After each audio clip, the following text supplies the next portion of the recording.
So, was I audible Yes, earlier? you weren't audible. Okay, okay. So, we'll be starting with the session. So, before starting with the session, I want all of you to mark today's date, that is 9th October 2020, because this day marks the very beginning of the DSC IGT2W's MLAI Track's first event, that is the session series, and this is the episode one where our speaker for the day will be Abhigya Verma, and project coordinator, and Shraddha Srivastava, who's also the project coordinator. And so, Abhigya, shall we Yeah, start? sure. Yeah. So, a very good evening to all of you. And so, before starting, I would like to tell you all that we'll be keeping this session a very, very informal and a very interactive one. So, whenever you have a doubt, you can just stop me right there and you can ask. And if you have any extra knowledge or you have any extra facts to share, please share them so that even our knowledge gets enhanced. Let us make it a conversation rather than a lecture because lectures are always boring. So, starting with, the session is based mainly based on the introduction to what exactly machine learning is. So, starting with it. So, do you guys have any idea what machine learning is? Any definitions or any thing that you know about machine learning? Anybody who can share what machine learning is?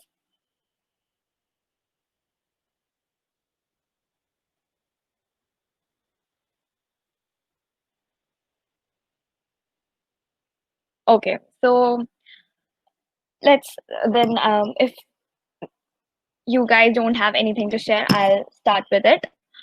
So, you know, before going on to the exact definition of what machine learning is, it is really important that we understand why we are doing it and, why do we need it basically.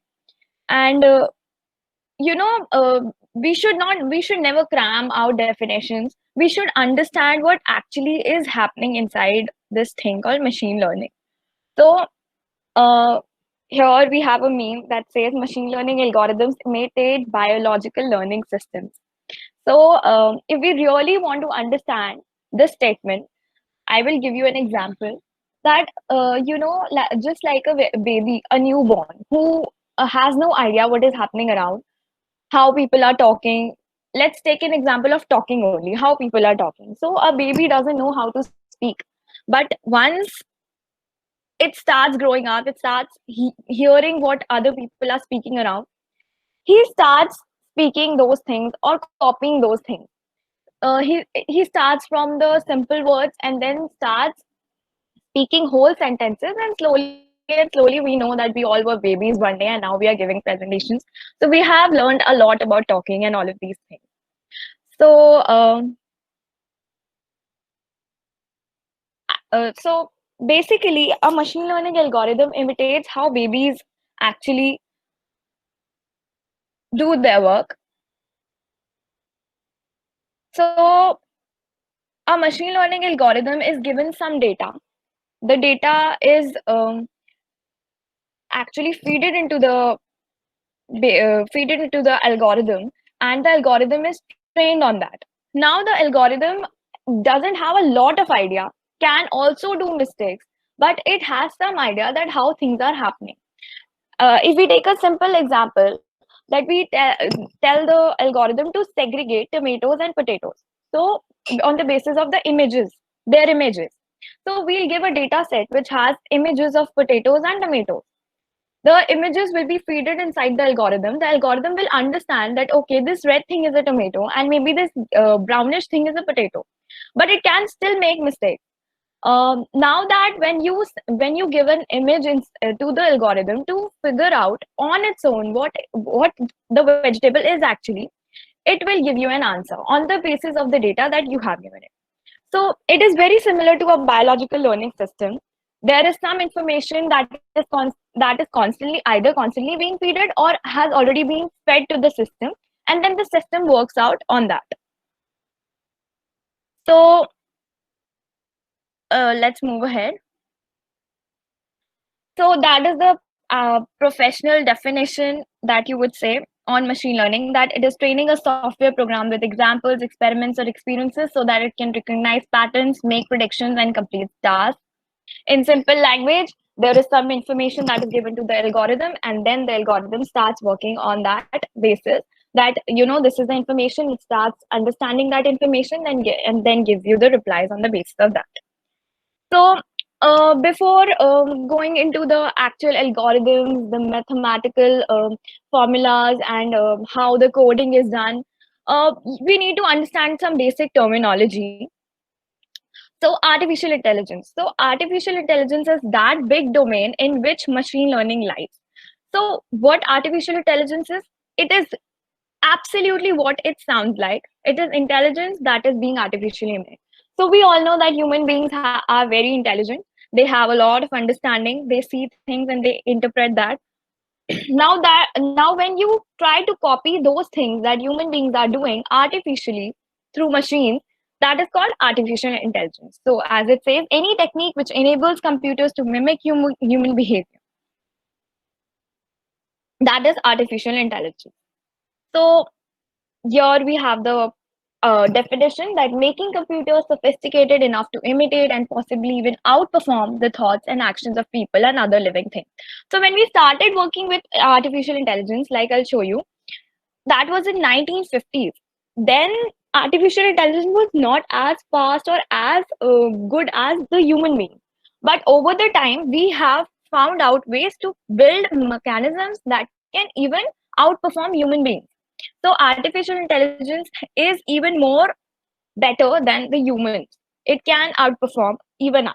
So that is the power of artificial intelligence, and that is why so many people, so many companies, and so many organizations are today investing such a huge amount of money in machine learning. So next we Abhigya, come to, yeah, sorry to interrupt, yeah, but yeah. can you give us the slideshow mode of the presentation? Oh, I'm so sorry. I don't know when we came out of that. I'm so sorry. Yeah, yeah, that's okay. That's okay. Okay. Yeah. Okay. Is it now in the slideshow mode, Karisha? Yeah, yeah. Okay. Yeah. Okay. So now coming to deep learning. So as you can see in the diagram, there is a big domain called artificial intelligence, which contains a topic called machine learning. And in that machine learning topic, we have another topic called deep learning. So deep learning is basically a subset of ML only, and it is just a more improvised, a better, and more intelligent version of machine learning. So, what is deep learning? Deep learning, according to the Wikipedia, is a set of algorithms in machine learning that attempt to model the high level abstractions in data by using architectures composed of multiple nonlinear transformations. So once we get into deep learning, you will get to know that how it works actually, and it has things called neurons, which are also present in our brain. They are made artificially over here, and then they are used to predict things. So deep learning is not exactly machine learning, but it is an improvised version of machine learning only, and it can really perform very well. When you start working with deep learning, you will realize that its power is immense. You can identify faces to a very accurate level.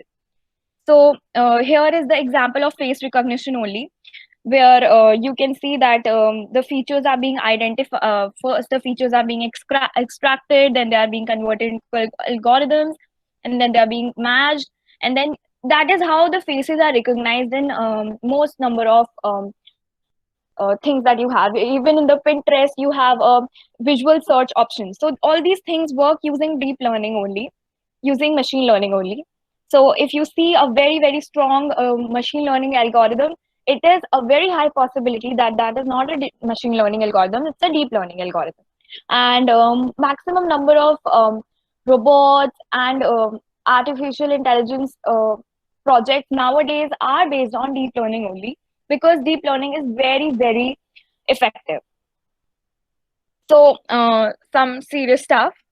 So why learn? It is a very um, vast question that why do we need to learn, but we will stick to the why learn factor only in machine learning, that why in machine learning we are learning in first place.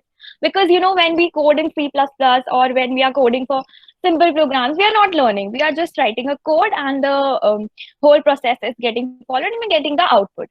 So why in machine learning we are giving some data, because preparing that data is also a big task. You need a data set to give it to the algorithm so that algorithm can process it. So why learn? Because there are things that human expertise does, where we don't have human expertise, like navigating on Mars. We don't know how the Mars structure is. We don't know what is the geography. We don't know where there are mountains, where there are craters.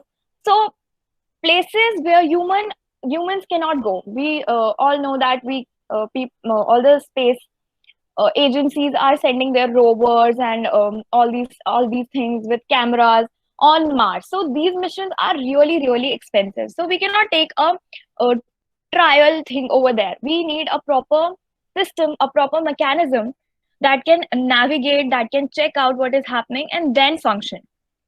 So for these places we need a data. We need the data to give it to the algorithm so that the algorithm can work according to that, because we humans cannot. We have never been to Mars, and it is like quite difficult to reach Mars right now, but the machines can reach there. The next one being that humans are unable to explain their expertise. Now, how will you explain to somebody that how are you deciphering what the other person is speaking? Now, I am speaking something. How will you tell the other person that, see, she is saying S and then she is saying A and then she is saying T. So that means that, and then that means sit down. That cannot be explained, that how the deciphering process is happening. It's just a process that is happening inside your brain. So there are processes that humans perform which cannot be explained. Now you imagine that you have to make a speech recognition tool in C++. It's absolutely like next to impossible. I wouldn't say it's impossible, but how would you do it? You need to do a lot of coding for that. So in these places, you can give it a data set. You can give it an already existing data information, and it can learn from that, and then it can function. So that is how things are. Now solution changes in time. There are things where the solutions, the algorithms, the methods and the mechanisms change with time, like routing on computer network. So these things change with time. So you cannot have a stable code, a stable solution for that. You need your system to constantly learn and then perform. So these places also you need to learn. Now solution needs to be adapted to particular cases. For example, a very nice example is given over here, which is biometrics. So biometrics is basically, let's take an example. Biometrics has a lot of points in it, but let's take the example of fingerprints. Now you know that no two people have their fingerprints same. So the fingerprints of no two people can match. So every time when you give a fingerprint sample to a machine, it will change. It will be different. So you need your machine to learn again and again so that it can find out, it can match, or do whatever with the fingerprint or with the biometrics. So these things that are very unique, that change from person to person, situation to situation, need learning. So this is the reason why you need to learn at some places, and you cannot give a proper code, if else. You cannot explain things like that over there, because there's no explanation to these kind of things. So what we talk about when you talk about learning? So learning is basically general models from data of particular examples. Like I told you about the potato and tomato example, you have images of various potatoes and tomatoes, and you give that data to your model. It learns from that, and then it applies it to the questions or the question images that you give it later. Next, we come to build a model that is good and useful approximation to the data. Now you can't do this, that I want your model to identify a lady finger and you give it the data of a tomato and a potato. That is not going to happen. I'm so sorry. So you need to give it a good and useful approximation to the data. What you are asking, you need to give the data according to that only. Now we come back to the same question, that what is machine learning? Machine learning is the study of algorithms that improve their performance at some task with experience. So they have some experience over the data and then they perform the task. Optimize the performance criteria using example data or past experience. Now there are some machine learning algorithms that do not have an already given data, but actually start working from day one.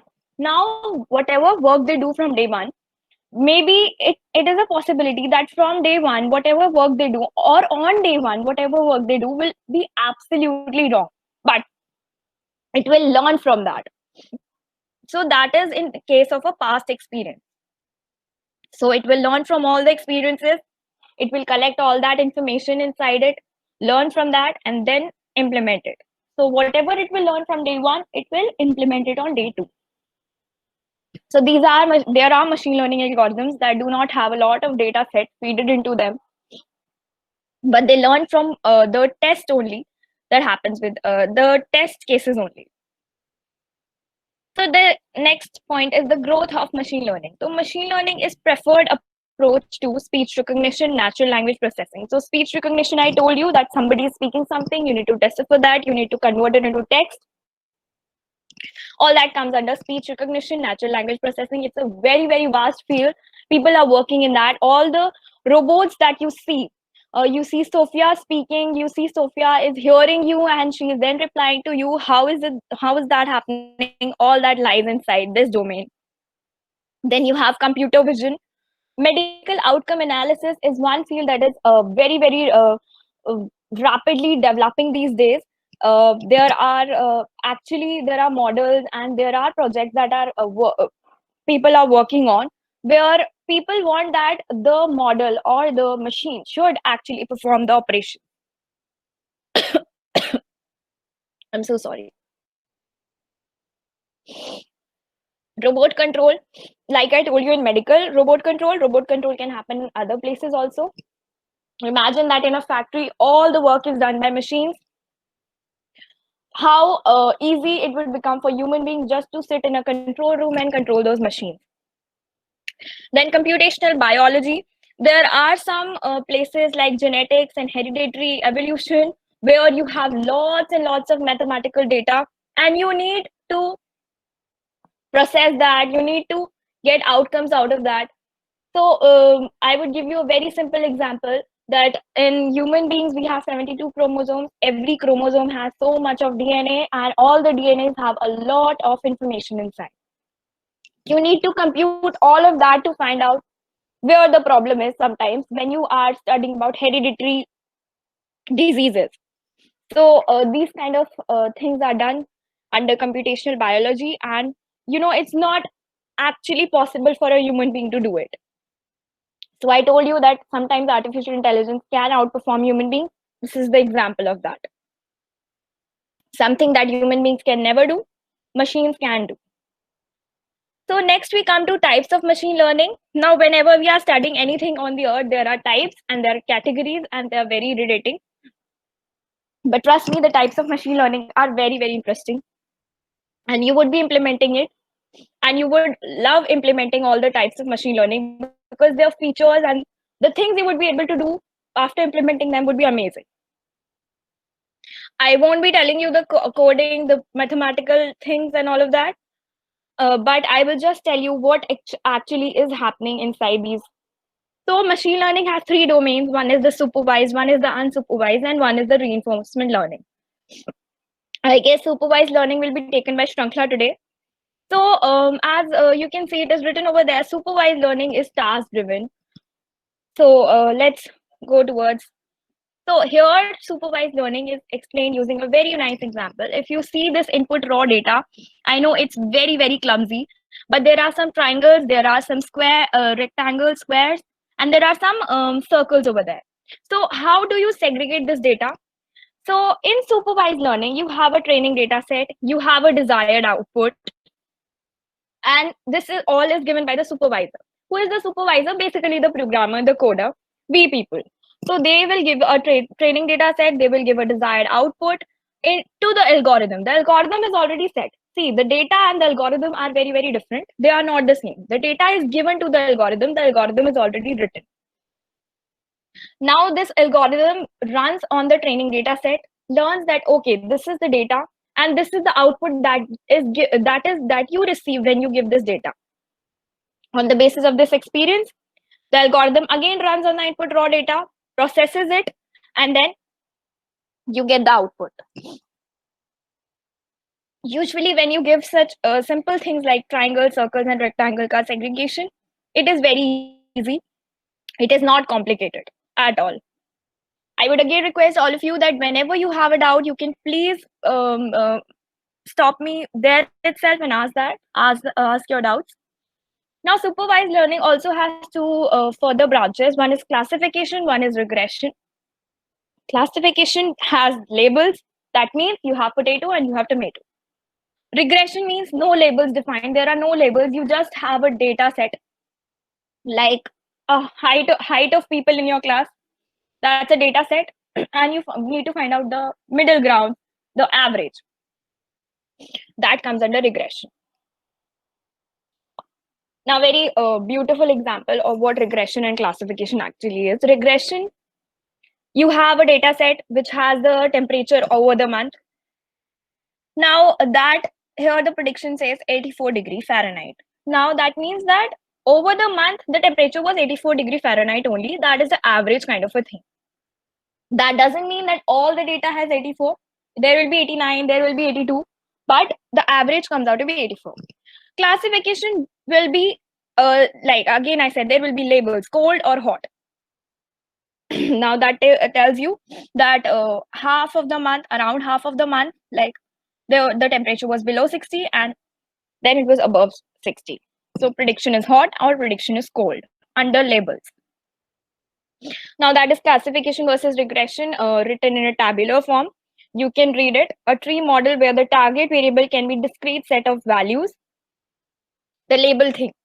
A tree model regression says a tree model where the target variable can take continuous values, typically real numbers. So it can take real number values. That means it can take multiple values. There are no set values, no labels.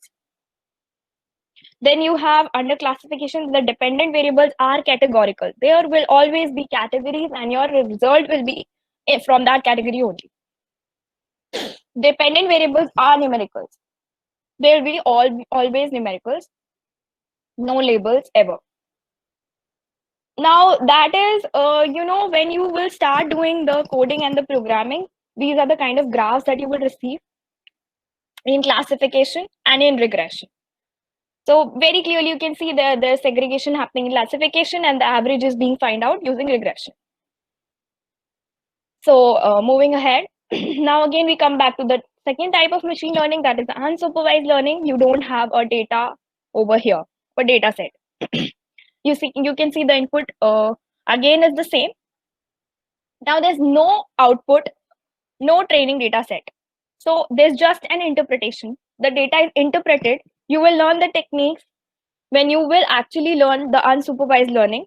And then the interpretation is sent to the algorithm, the processing is done, and the output is given.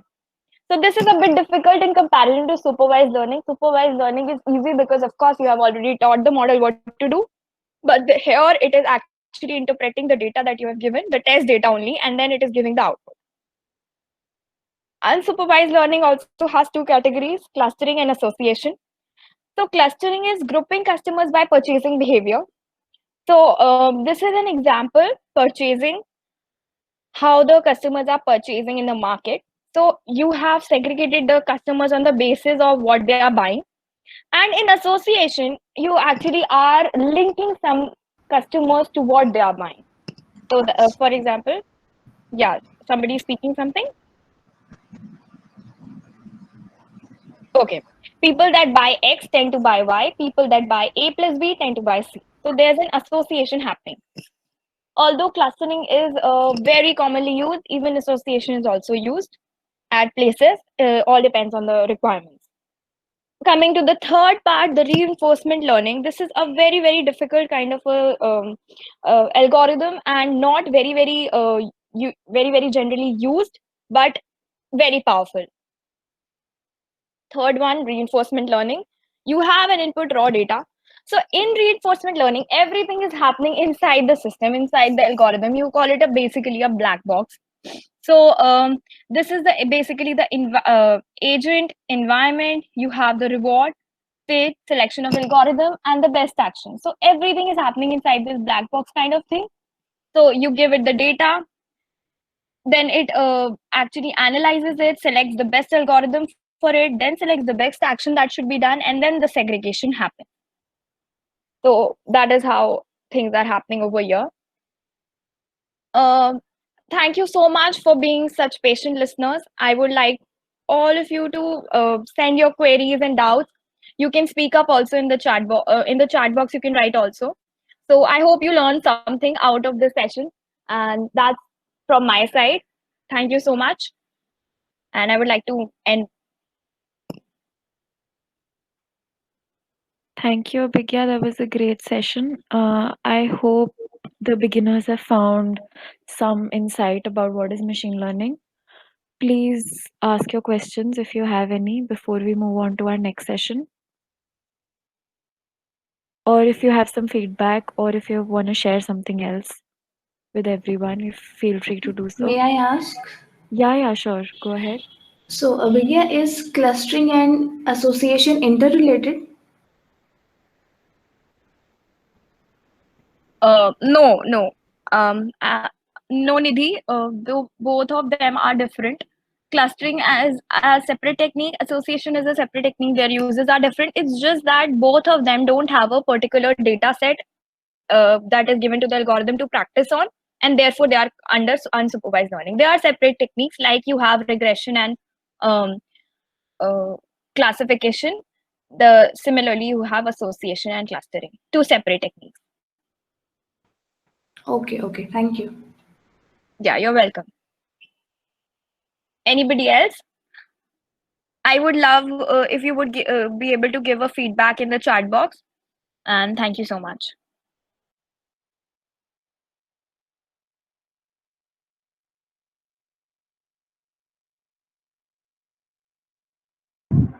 So, should I start?